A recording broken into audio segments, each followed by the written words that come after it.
organisasi, kelompok-kelompok, partai-partai, golongan-golongan, kota-kota, desa-desa, kampung-kampung, solawat saya ke sampai podi nang edana umat, saya ke hidup di dadanya umat, walaupun hidup di zaman sekarang, karena solawatnya hidup di dada kita,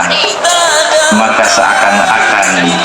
kita hidup di zamannya Kanjeng Nabi Muhammad, selalu merasakan seperti hidup di zamannya Kanjeng Nabi Muhammad, karena solawat hidup di dada kita. Karena Kanjeng Nabi Muhammad jalan pintu besar, jalan besar kepada Allah, karena Allah segala-galanya, harapan kita,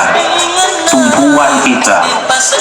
dunia akhirat, zahir batin dunia akhirat.